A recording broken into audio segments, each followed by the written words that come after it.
Assalamualaikum warahmatullahi taala wabarakatuh. Alhamdulillahi rabbil alamin. Wassalatu wassalamu ala Rasulillah wa ala alihi wa sahbihi ajma'in. Subhanaka la ilma lana illa ma 'allamtana innaka antal alimul hakim. Rabbi shrah li sadri wa yassir li amri wahlul 'uqdatam min lisani yafqahu qawli. Amma ba'd. Fadil Ustaz Yahya Urusi Masjid Pimpinan Masjid Al-Kausar, urusi majlis dan muslimat yang dirahmati Allah Subhanahu wa taala. Pertamanya marilah terus kita merapatkan syukuran kepada Allah Subhanahu wa taala kerana dengan kurnia dan juga inayah dari Allah masih memberikan al-quwah dan juga kekuatan kepada kita untuk terus mengabdikan diri kepada Allah Subhanahu wa taala. Dan dalam masa yang sama Allah masih memberikan kekuatan kepada kita untuk mengimarahkan majlis-majlis ilmu seperti ini. Dalam Sahih Bukhari, Nabi SAW menyebut dalam hadis yang panjang, "Man salaka yaltamis fihi ilma sahalallahu tariqan ilal jannah." Siapa yang mengisi dirinya itu, jalannya itu fihi ilmu, dengan jalan ilmu, maka Allah Ta'ala akan permudahkan jalannya itu menuju syurga Allah Ta'ala, insyaAllah.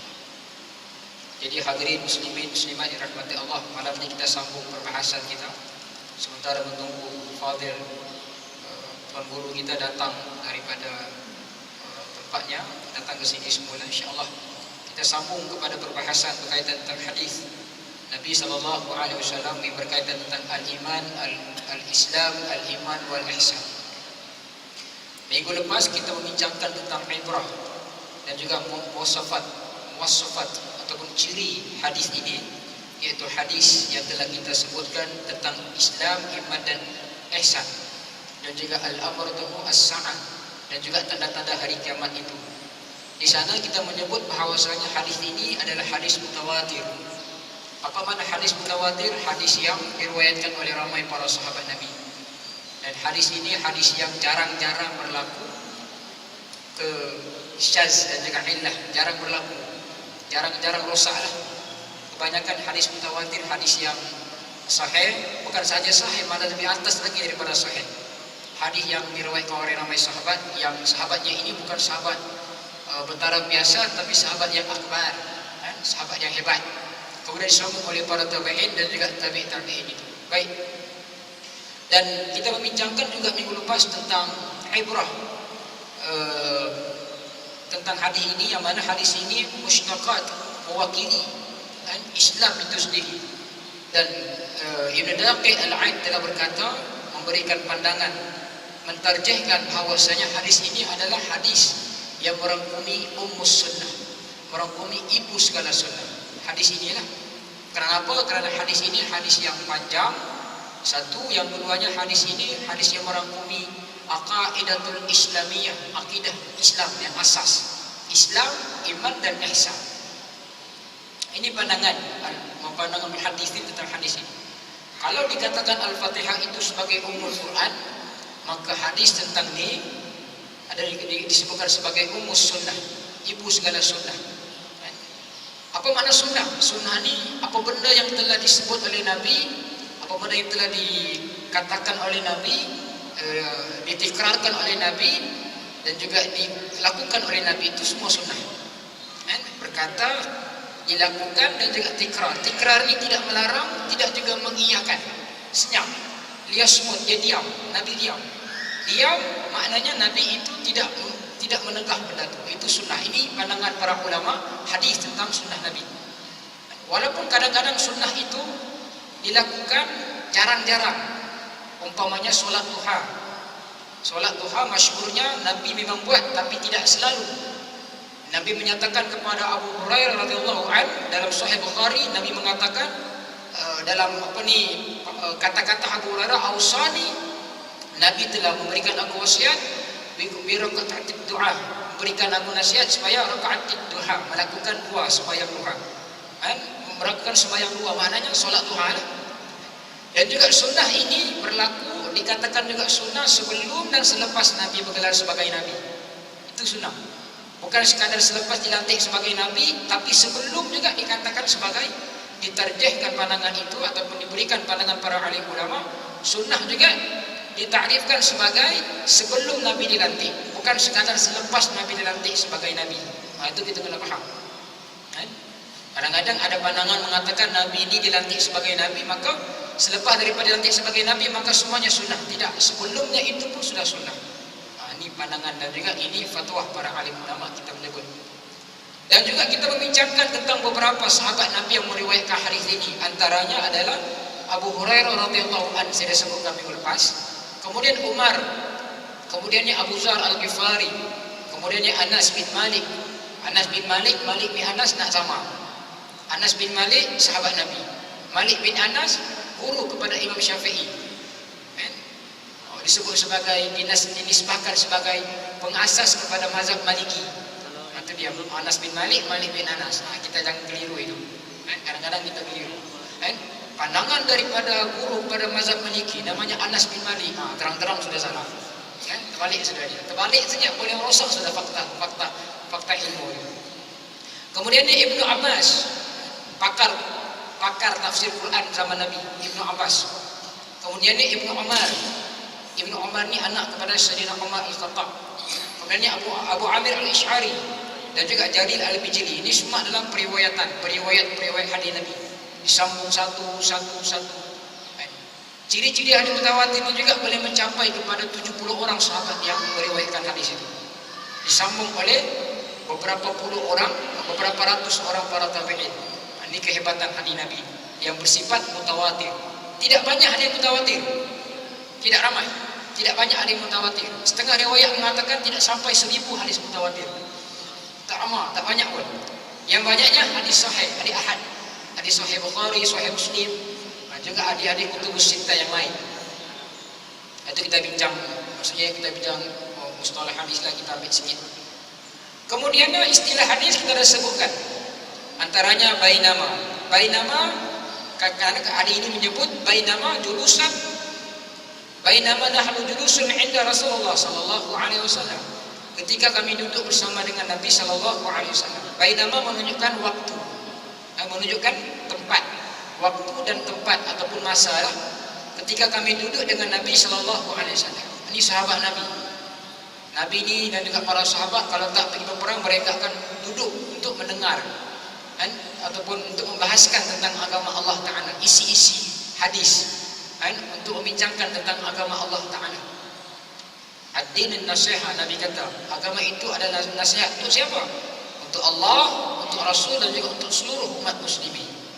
Jadi adab ataupun kegiatan penasihat ini akan Nabi letakkan, akan Nabi amalkan dalam kaedah duduk macam begini, ketika Nabi tidak pergi berperang dan sebagainya. Tengah duduk itu datang istala alaina, datang seorang laki-laki, rajulun, laki-laki la ya'rifu, kami tak tahu siapa dia, kata Umar. Rupanya laki-laki itu adalah malaikat Jibril ataupun yu'allamukum dinakum, untuk mengajar agama kepada kamu. Istala'a, perkataan istala'ah ni sebab dalam hadis ini menyebut istala' alaina. Apa makna istala' alaina? Istala' alaina maksudnya tiba-tiba muncul. Ini maksudnya ini perkataan mufaja'ah. Mufaja'ah ni maksudnya tiba-tiba muncul. Ini beza kita dengan manusia, dengan malaikat. Malaikat ni tak sama macam kita. Malaikat tak datang daripada mana, tak tahu daripada mana, tiba-tiba muncul. Ini membuktikan Allah Ta'ala mengantar manusia lelaki ini untuk mengajar agama. Kalau dia dikatakan manusia dia tak muncul tiba-tiba, boleh ditahu orang itu datang dari mana, kan? Bahkan Nabi sendiri pun tidak mengisyaratkan laki-laki ini datang dari mana-mana. Karena Nabi tahu yang laki-laki itu bukan laki-laki biasa. Laki-laki itu adalah sayyidatul malaikah, ketua sayyidatul, ketua segala malaikat, iaitu malaikat Jibril. Datang tiba-tiba tanpa diduga. Kerana apa? Kerana Allah Ta'ala telah mengambil satu kaedah yang sangat menarik. Bila duduknya manusia dengan Nabi, maka Allah melantik terus, menjelmakan terus malaikat Jibril untuk duduk bersama dengan Nabi. Fa'asdada rubbatahi ila rubbatahi, bertemu lutut dengan lutut. Itu dia hebatnya. Ini kaedah Allah nak ajar manusia. Saya dah sebut, tak tahulah di masjid ini ke, banyak sangat masjid aku sebut, tak ingat sudah. Tinggal Masjidil Haram saya tak pergi lagi. Kerana apa? Kerana Allah ini Maha Suci untuk bercakap direct dengan manusia. Maka Allah melantik manusia itu untuk mengajarkan manusia. Siapa dia? Nabi SAW. Nabi manusia biasa, manusia biasa. Tapi Nabi juga, tapi Nabi dinaikkan tarafnya dengan menerima wahyu. Dia makan macam kita, dia minum macam kita. Dalam istilahnya kegiatan biasanya, Nabi macam kita. Nabi tidur, Nabi makan, kebiasaannya macam kita. Tapi keluar biasaannya itu, Nabi ada wahyu Allah Ta'ala. Wa ma yantiqu 'anil hawa in huwa wahyu yuha. Nabi ini Allah bagi wahyu. Dah macam kita, cakap semua nafsu. Makan nafsu, tidur nafsu, kan? Itu dia. Kadang-kadang sembahyang pun nafsu juga kita layan. Ngantuklah, malaslah, kan? Dan sebagainya. Tak ada kekhusyukan lah, mau cepat balik lah.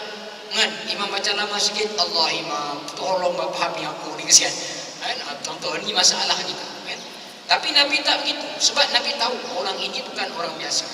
Nabi tak kata kau datang daripada mana? Min aina anta? Tak ada sebab begitu. Kan? Sebab Nabi tahu orang ni adalah malaikat. Kan? Orang ni adalah malaikat. Jadi datang tanpa diduga. Kira macam al-isti'jal juga lah, kelam kabut. Ceritanya dia datang. Tak datang secara teratur. Dan tidak dikhabarkan oleh Nabi. Bila tak dikhabarkan oleh Nabi, maknanya ada maksud tersirat di situ.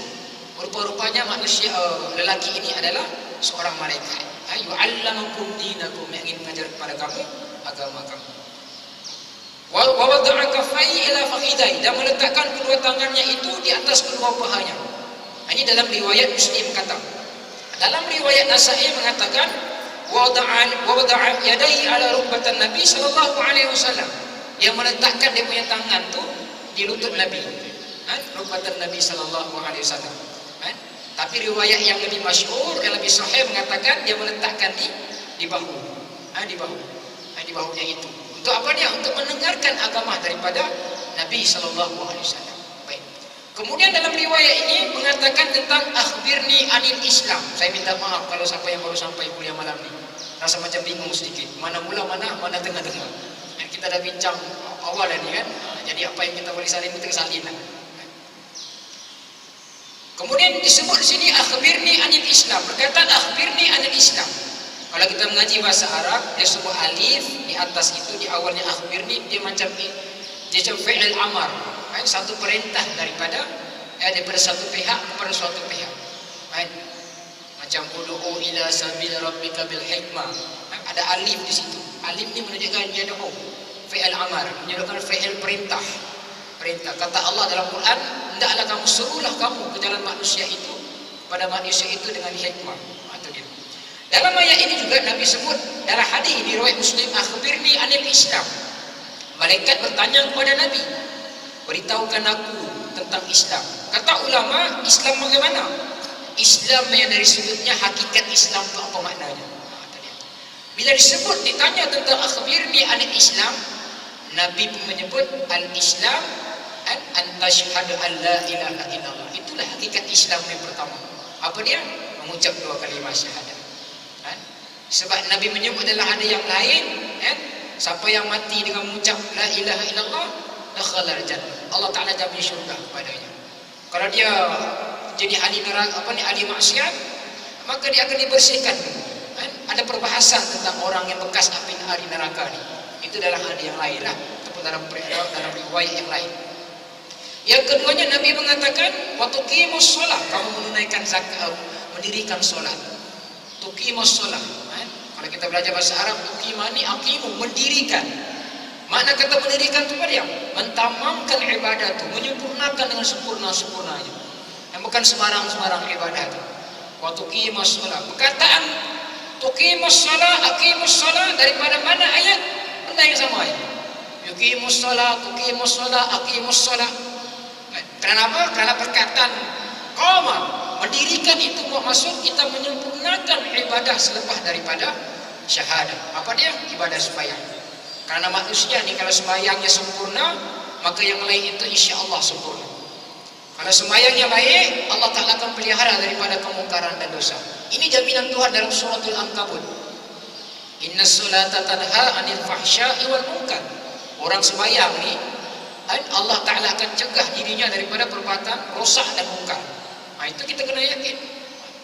Jadi ada juga orang sembahyang ni tetap dia buat maksiat kerana sembahyangnya itu tidak lagi bersifat tuqimah, tak menunjukkan dia mendirikan. Dia hanya membuat sembahyang. Buat sembahyang, tapi tak sempurna sembahyangnya. Ibarat orang ni buat kereta, enjinnya itu tak lancar lagi. Starter pula tak start. Contoh, bateri pula haus dan sebagainya. Kita nak sembahyangnya itu ibarat kereta yang sempurna. Startnya boleh lari 150 terus. Nampak? Laju, lancar dan sebagainya. Itu saya nak sebut kiasan yang mudah. Dan disebut oleh ulama ini, dia mengatakan tentang, bila sebut tentang Islam itu saya akan sebut tadi. Yang ketiganya Nabi kata, wa tu'tiyaz zakah, kamu mengerjakan, mengeluarkan zakat. Wa tusuma Ramadan, dan kamu berpuasa di bulan Ramadan. Wa tahajjal baiti in istata'tu ilaihi sabila, dan kamu menunaikan haji bagi yang mampu. Inilah hakikat Islam yang sebenar. Kalaulah kita tak sembahyang, mana kata kita tidak mendirikan hakikat Islam dalam diri kita. Sebab 5 benda ni adalah hakikat dasar Islam yang ada dalam diri kita. Kata ulama Syekhul Hasan Al-Hudaymi, aqimatu daulatal islamiyah fi anfusikum taqum fi wilayatikum. Binalah Islam dalam diri kamu, dengan sempurna Islam itu barulah Islam akan tertegak sekeliling kamu. Kalau kita mau anak kita sembahyang, kita kena sembahyang dulu.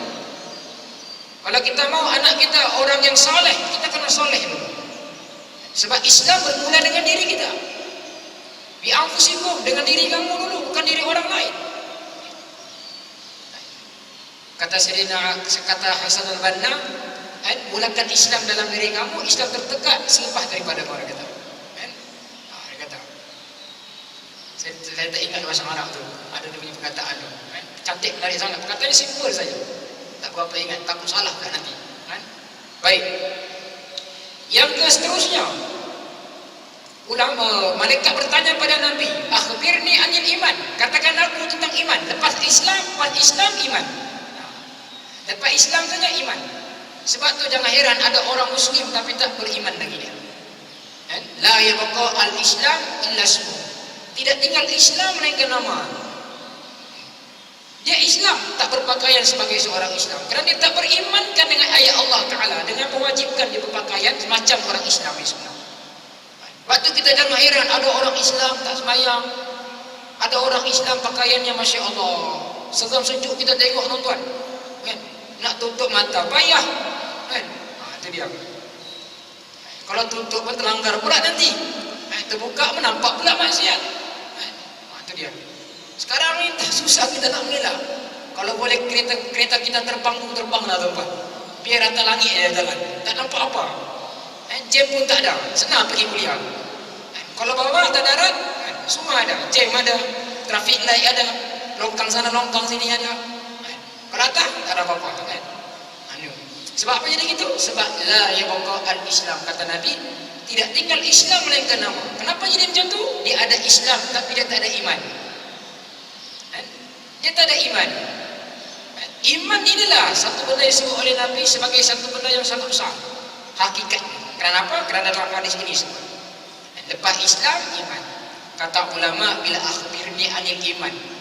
Bila malaikat bertanya tentang beritahukan aku apa itu iman. Kemudian Nabi SAW pun mengatakan al-iman antu'minuna billah, kau beriman pada Allah Ta'ala. Beriman kepada Allah Subhanahu Wa Ta'ala. Kemudiannya wal malaikah, wa malaikah, beriman pada malaikat. Wal kitabi, beriman kepada kitabnya. Wa kutubihi dijamak kepada kitab. Wa kutubihi wa rusulihi. Bila sebut wa rusulihi itu jamak kepada rasul. Jadi makna kita tak boleh tolak nabi lain, hanya beriman kepada Nabi Muhammad tak boleh. Kita kena beriman dengan semua nabi. Kata Nabi sallallahu alaihi wasallam, nabi-nabi ini ibarat satu bangunan. Yang melengkapkan bangunan itu adalah aku, Nabi kata. Jangan kita ikut orang Bani Israel. Dia beriman kepada Israel saja. Bani-bani daripada dia saja. Nabi-nabi daripada Bani Israel saja dia beriman. Daripada Nabi Arab dia tak nak beriman. Selama ni Nabi dilantik di kalangan mereka, tiba-tiba Nabi dilantik daripada kaum Arab, dia tak mau beriman kepada Nabi SAW. Maka timbullah pertentangan dan juga pertembungan di antara orang Yahudi dan juga orang Islam. Bukan sejak sekarang lagi, zaman dulu lagi. Zaman Rasulullah ada orang-orang Yahudi ini yang menentang Islam. Jadi kita jangan ikut perangai orang Yahudi, ikut perangai Nabi SAW. Nah, ikut perangai Yahudi nanti sama-sama masuk neraka. Kita tak mau jadi begitu. Ikut perangai Islam, ikut perangai orang yang menegakkan hak yang telah diajar oleh Allah Subhanahu wa taala. Kemudiannya menyebut Rasul, kitab Rasul, dan juga wal yaumil akhir, dan beriman kepada hari akhirat. Tuan-tuan muslimin muslimat dirahmati Allah taala, kita kena yakin selepas daripada kita mati nanti ada perjalanan yang lebih jauh lagi daripada itu. Hadis-hadis tentang Dajjal, tentang Isa, Nabi Isa, dan hadis-hadis alamatul kubra saya sebutkan itu hadis yang mutawatir. Bila sebut hadis mutawatir tuan-tuan, pasti dan pasti berlaku. Saya sebutkan tadi hadis mutawatir ini hadis yang antara hadis yang ranking paling benar kata-kata Nabi SAW. Dan antara hadis mutawatir itu merakamkan tentang alamatul kubra hari kiamat, tentang pertanda-pertanda besar hari kiamat. Ini kita boleh buka kitab An-Nihayah yang dikarang oleh Al-Imam Ibn Katsir.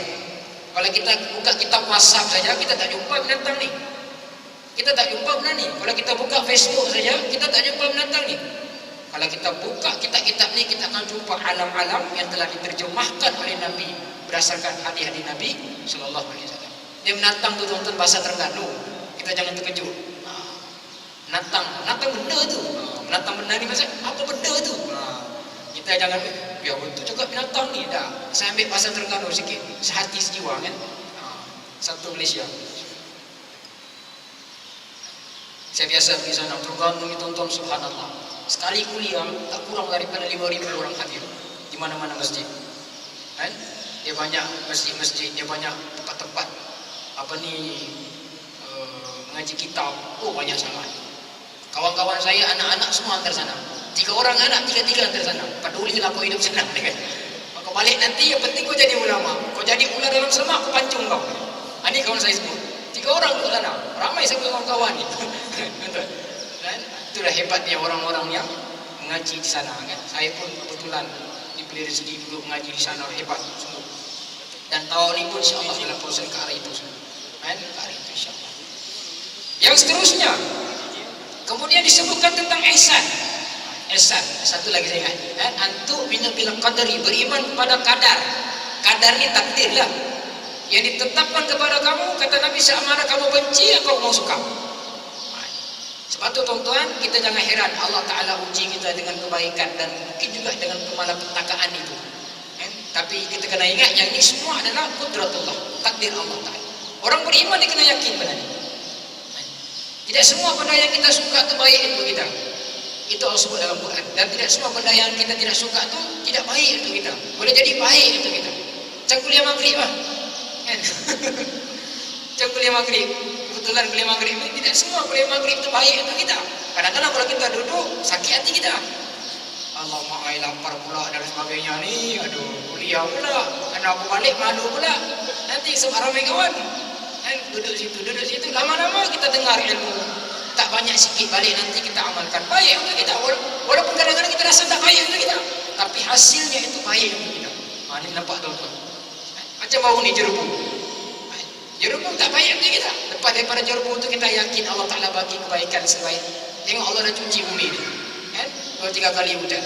Kalau ni pun kita tetap baik juga. Oh, jahat sungguh hati kita tuan-tuan. Kenapa hujan ni? Hujan pun salah, jerubu pun saja. Kau nak apa? Kiamat terus. Baru kau rasa okey. Jangan tuan-tuan. Kita sembahyang subuh pun tak ada lagi. Tak kiamat terus. Ni masalah besar. Semua tak baik untuk kita. Jangan.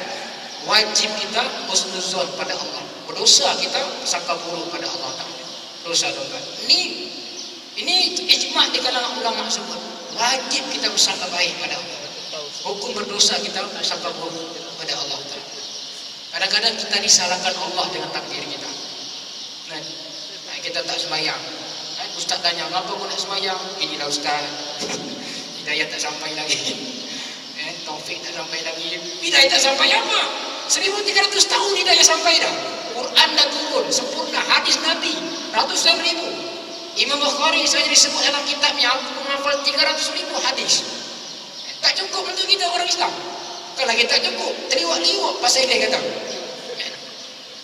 Curah-curah benda tu, subhanallah. Tiba-tiba kita kata hidayah tak sampai lagi. Allahu Rabbi, besar benar kita salahkan Allah Ta'ala. Mengapa kau tak semayang ni? Tak tahulah Ustaz. Tunggu-tunggu hidayah tak sampai, kita tunggulah hidayah sampai. Hidayah lama dah sampai. Nabi dah sampaikan Islam lengkap. Al-yawma akmaltu lakum dinakum. Aku telah sempurnakan Islam dalam diri kamu. Tiba-tiba kita kata hidayah tak sampai lagi. Hebat sungguh kita. Berani sungguh kita salahkan hidayah. Si hidayah tu tak pernah salah. Kita yang salah. Sebab apa kita tak salah? Sebab kita tak cari takdir yang boleh membaikkan diri kita. Kita sendiri. Inna Allah yughayyiru ma biqaumin hatta yughayyiru ma bi anfusihim. Allah Ta'ala tak mengubah diri seorang itu selagi mana dia sendiri yang nak berubah. Kita kena ingat itu. Jangan kita salahkan takdir dan sebagainya. Salahkan diri kita. Wa hadainahum najdain. Allah menyebut dalam suratul Balad, aku bagi kamu dua jalan, baik atau tak baik. Kau pilih saja mana satu, baik ke buruk. Jangan setelah aku pilih jalan yang buruk, kita salahkan takdir Allah Ta'ala. Itu dosa kedua selepas daripada kita pilih jalan yang buruk. Ini bahasanya ni kita kena faham. Ada orang itu kan, kenapa ni ada? Inilah takdir Allah Ta'ala pada saya. Allah. Kadang-kadang kita pun ya Allah, kita rasa sedih orang-orang ini. Sepatutnya menggerakkan diri untuk hijrah. Ini sebenarnya hijrah ni kan satu Muharram. Kita menyanyi saja tak boleh, kita kena buat benda tu. Al-hijrah man hajara mana Allahu an. Nabi mengatakan hijrah itu jahara mana Allahu an. Orang yang menggerakkan dirinya daripada benda yang dilarang oleh Allah Ta'ala. Itulah hijrah namanya. Ini dalam Sahih Bukhari. Dalam riwayat yang panjang saya ringkaskan saja. Kemudian Nabi mengatakan tentang Nabi ditanya tentang iman, tentang ihsan. Yang ketiganya kan, akhbirni anil ihsan. Saya ulang balik.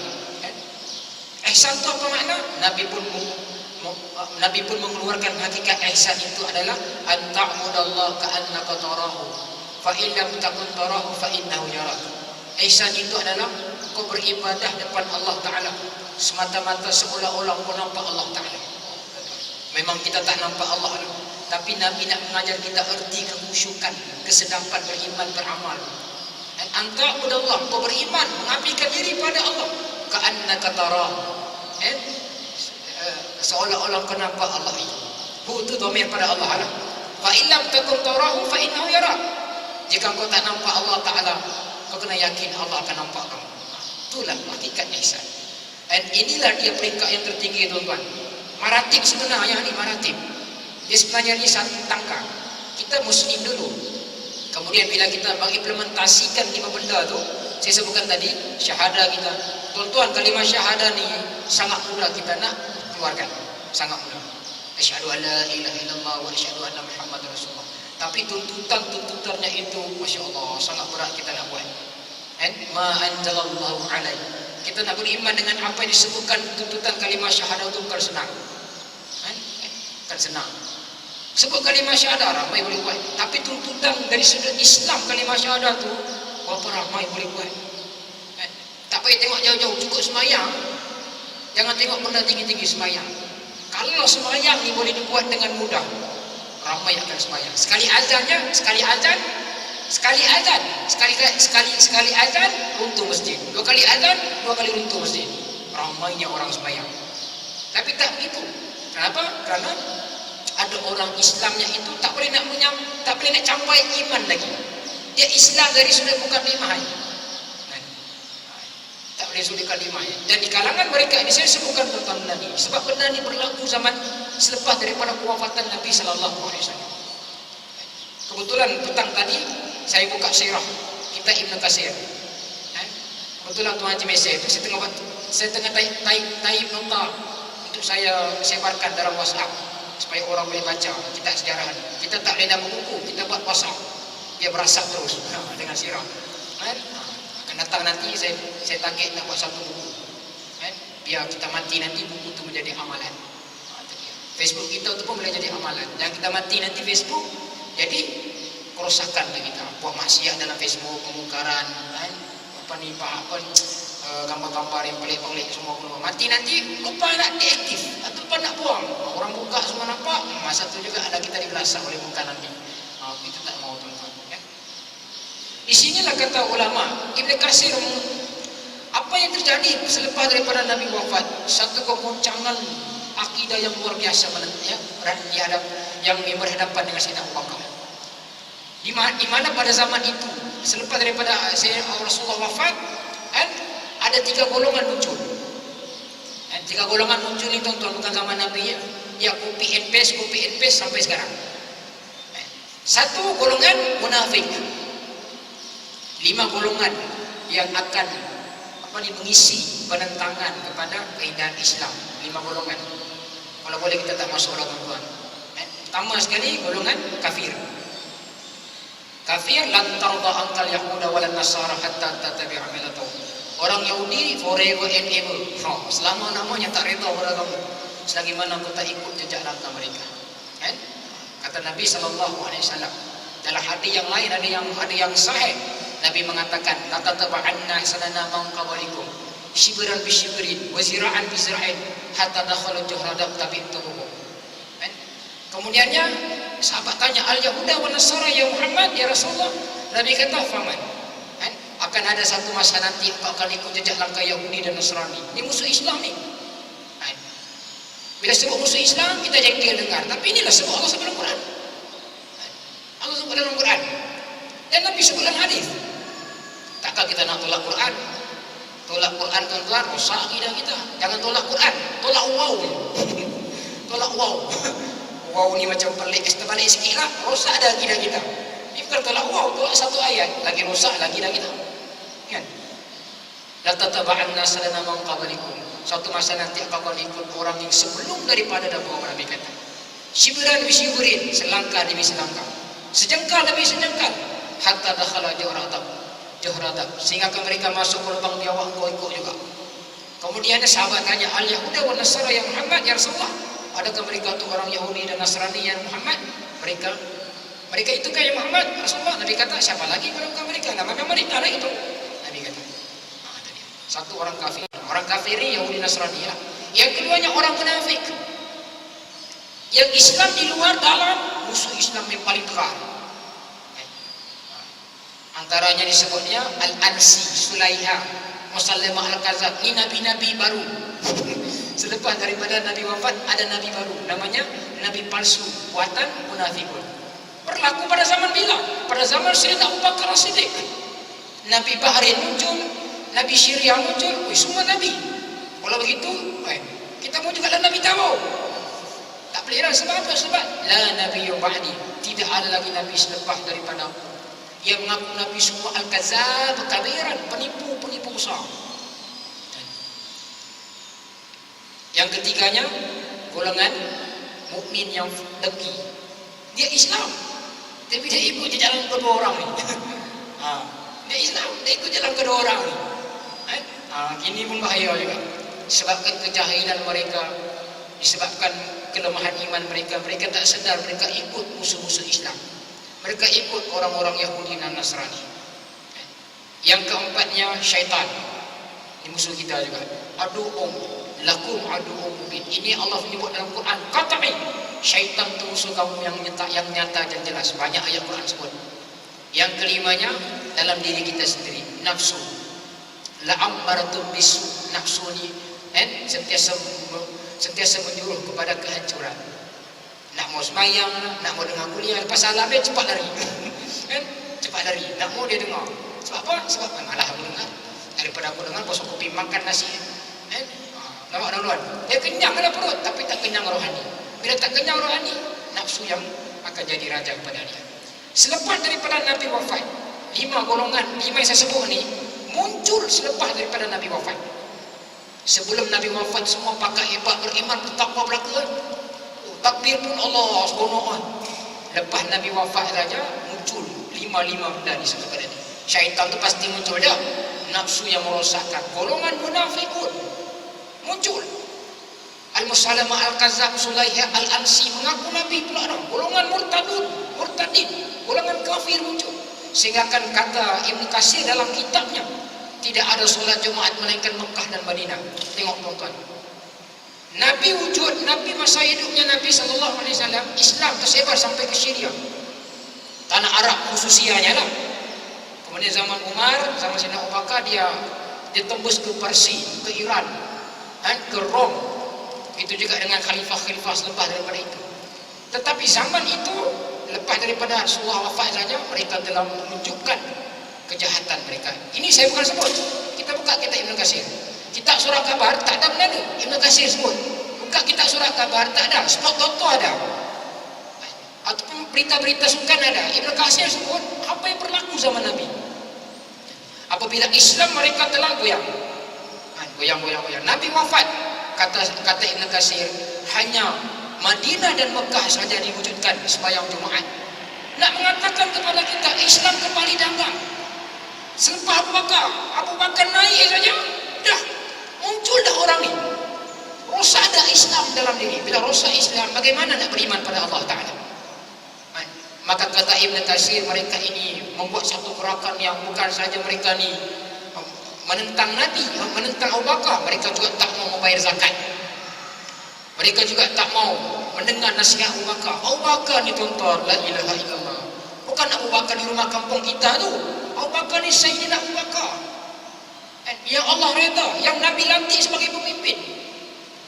Sebab tu bila Abu Bakar, Sayyidina Abu Bakar, bila melihat suasana yang cukup melarat ini, sampai sembahyang Jumaat pun hanya di Mekah Madinah saja, yang lain tu mengaku Nabi dan sebagainya, murtadlah, munafiklah, orang Yahudi jadi carung, orang munafik pula keluar jadi kafir, jadi kemunafikan, mengaku Nabi dan sebagainya.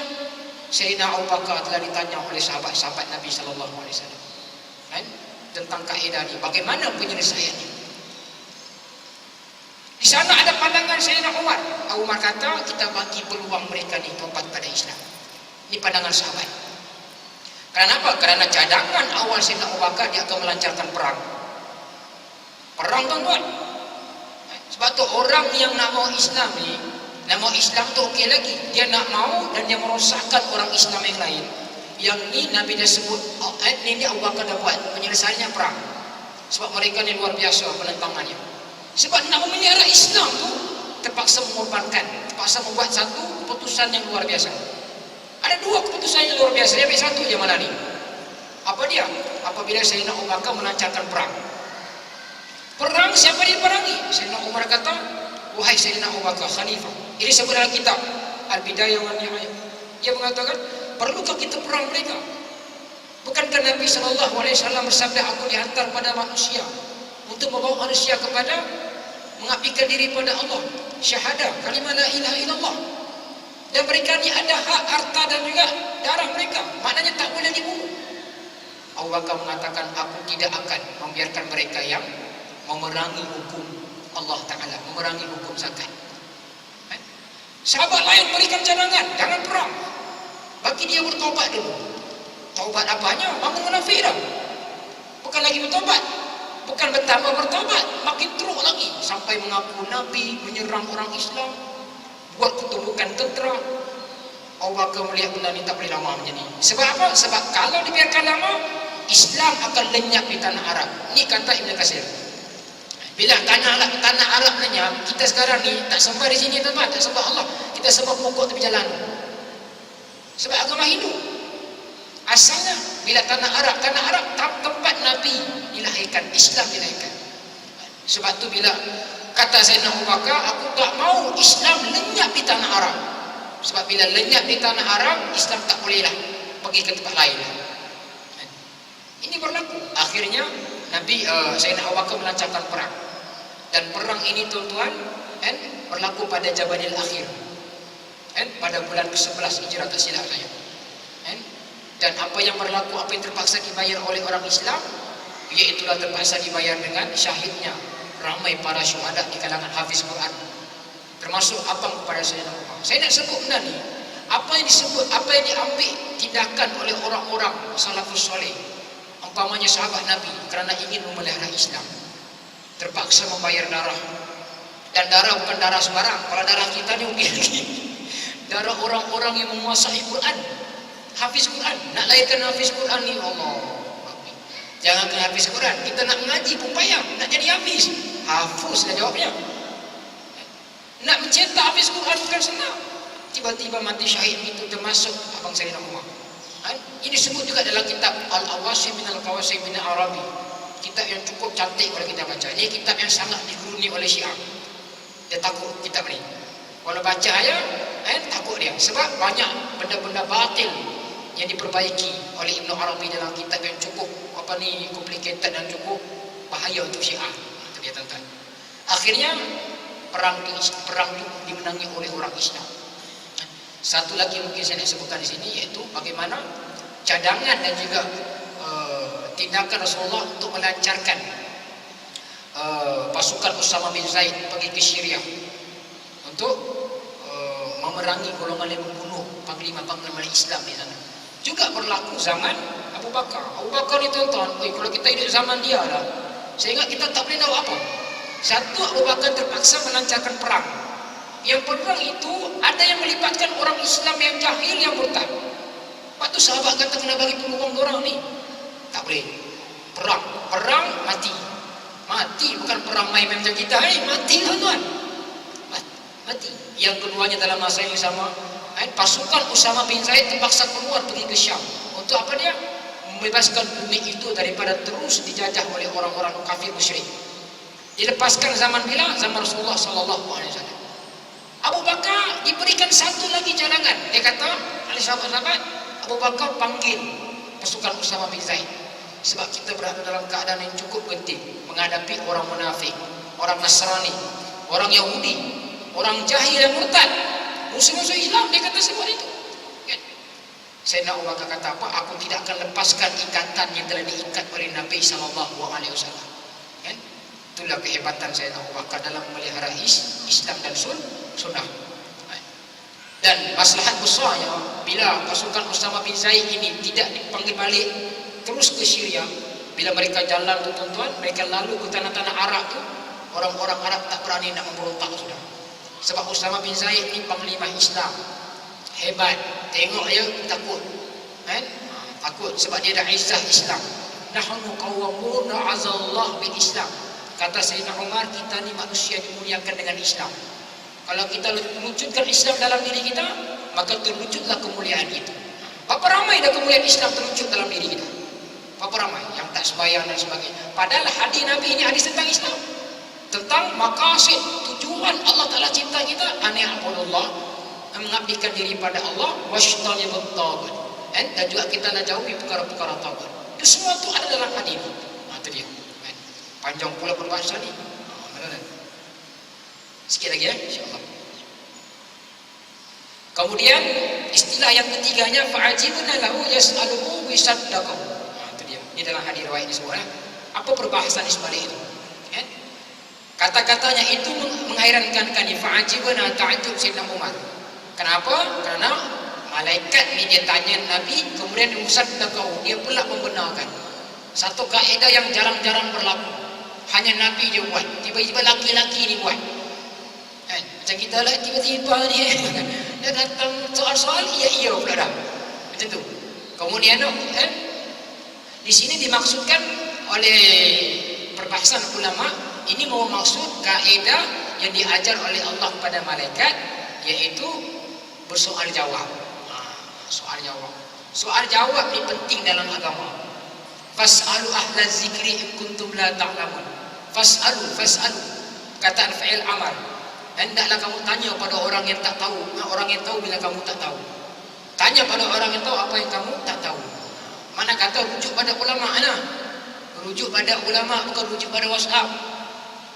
Saya pelik kadang-kadang kita ni tuan-tuan, satu Muharram ada kali pelik-pelik keluar. Allah mengampunkan dosa kamu dan sebagainya. Dua Muharramnya sepenuh hari ini. Tiga Muharramnya sepenuh hari ini. Mana dapat aku tak tahu. Kita kena rujuk Quran, rujuk sunnah. Rujuk sunnah baru kita tahu. Alaikum bisunnati. Samalah kamu dengan sunnah. Ini bukan menunjukkan saya nak malaikat ni buang tabiat, tidak tuan-tuan. Kadang-kadang orang ni bila kita tanya, dia tanya kita, kemudian dia iyakan. Kita tengok orang tu macam pelik tabiatnya gitu kan. Dia tanya kemudian betul lah aku cakap. Ini sebenarnya kaedah Allah ajar pada manusia, yaitu hewan, soal jawab.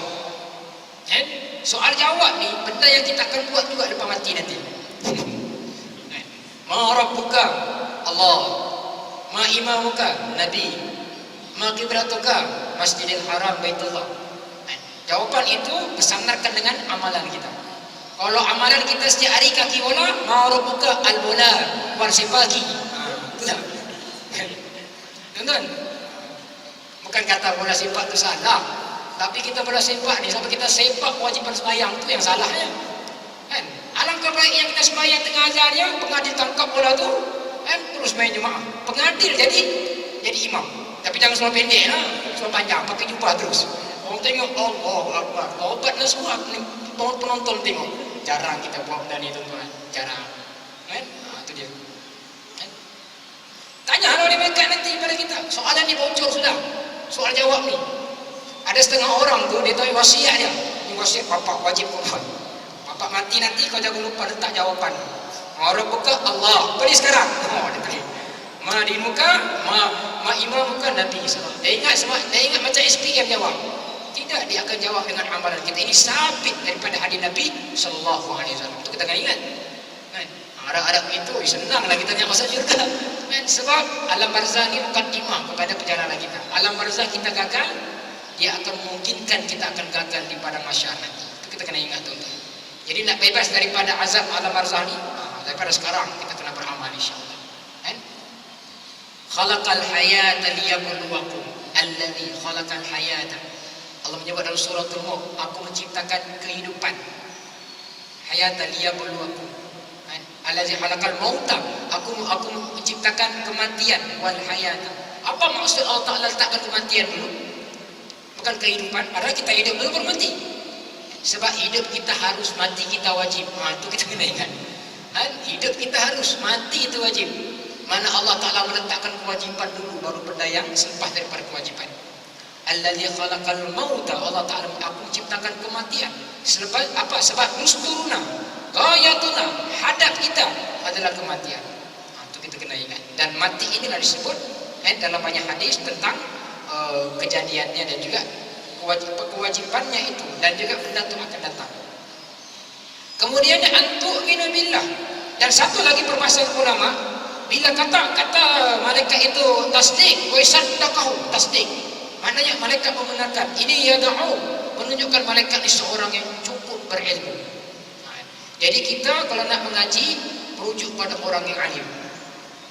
Merujuk kepada orang-orang ulama. Al-ulama warasatul anbiya. Nabi kata ulama pewaris Nabi. Ini bukan saya sebut, tuan-tuan, ulama. Dalam kehidupan kita ni, kalau kita tak rujuk ulama, kita nak rujuk siapa lagi? Nak rujuk siapa, tuan-tuan? Kalau dalam kehidupan seharian, umpamanya kita kendaraan kita dan sebagainya, kita nak drive. Di sana ada panduan-panduan, belok kiri, belok kanan, ada isyaratnya. Dalam kita berkereta tu pun, kita kena merujuk pada panduan-panduan ini. Itu bukan beragama tu. Lampu isyarat tu kalau kita nak tukar warna lain, tak ada masalah. Sebab dia tak ada agama, bukan berdasarkan agama. Bosan sedangkan tengok warna merah, tukarlah warna lain. Warna pink color. Sedap sikit tengok, kan beraihkan kewanitaan. Hijau lah, warna hijau. Tukar coklat lah. Hijau terang sangat. Begitu merah, tukar lain. Tukar ungu pula contoh, tukar purple dan sebagainya. Benda berkaitan agama pun kita sungguh-sungguh buat. Ini kan pula benda berkaitan agama Allah Ta'ala. Duduk dengan orang-orang yang alim. Kerana malaikat tuan guru kepada Nabi SAW.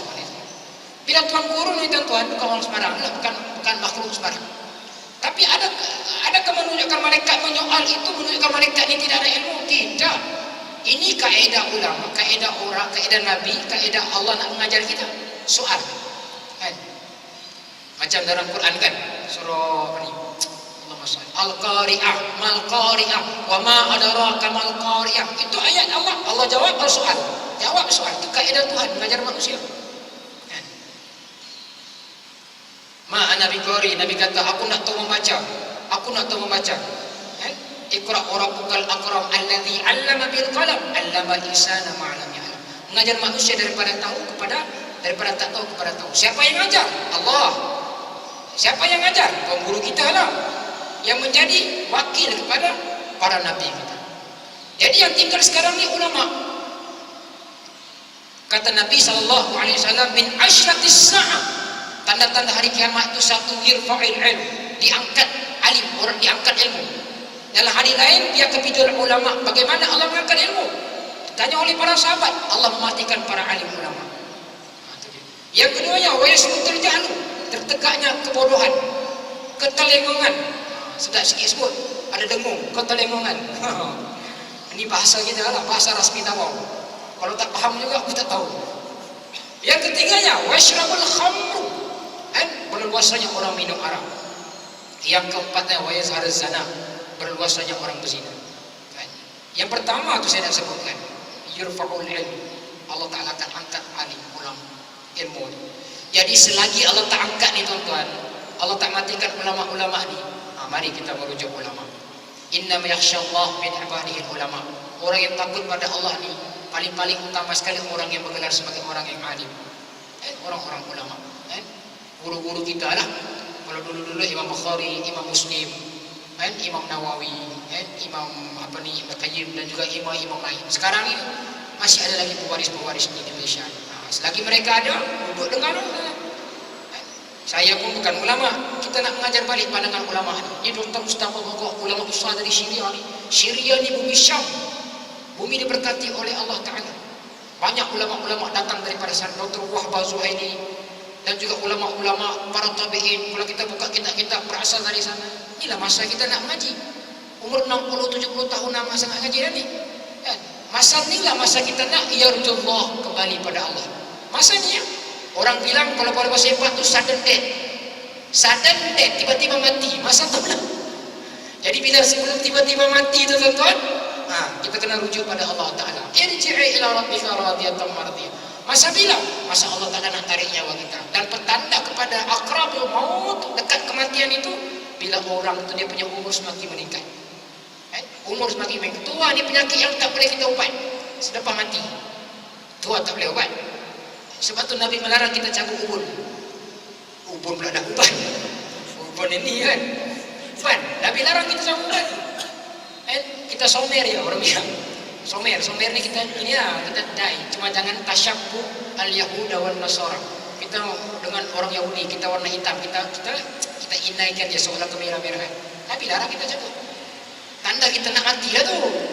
Ada orang dia somer, Masya Allah, nampak macam muda, tapi muka tahu dah kan 80 ke atas. Sudden death orang bilang.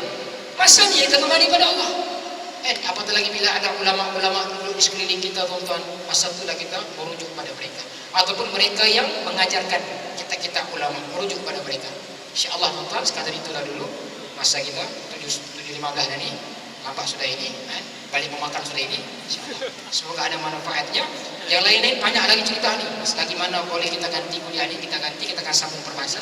Antu minu billah fa akhbirni anis sa'a al-amaratuha antalidal amaturatataha. Ini banyak lagi istilah-istilah Arab yang kita nak korek. Di sebalik benda tu apa kita nak fahamkan daripada hadis Nabi sallallahu alaihi wasallam. Ma asabaka min hasanatin min Allah wa ma asabaka min sayyi'atin min nafsik. A'udzubillahi minasyaitonir rajim. Bismillah. اللهم انفعنا بما علمتنا وعلمنا بما ينفعنا وربي زدنا علما ربنا آتنا في الدنيا حسنة وفي الآخرة حسنة وقنا عذاب النار وصلى الله على محمد الكريم وعلى آله وبارك وسلم الحمد لله رب العالمين السلام عليكم ورحمة الله وبركاته.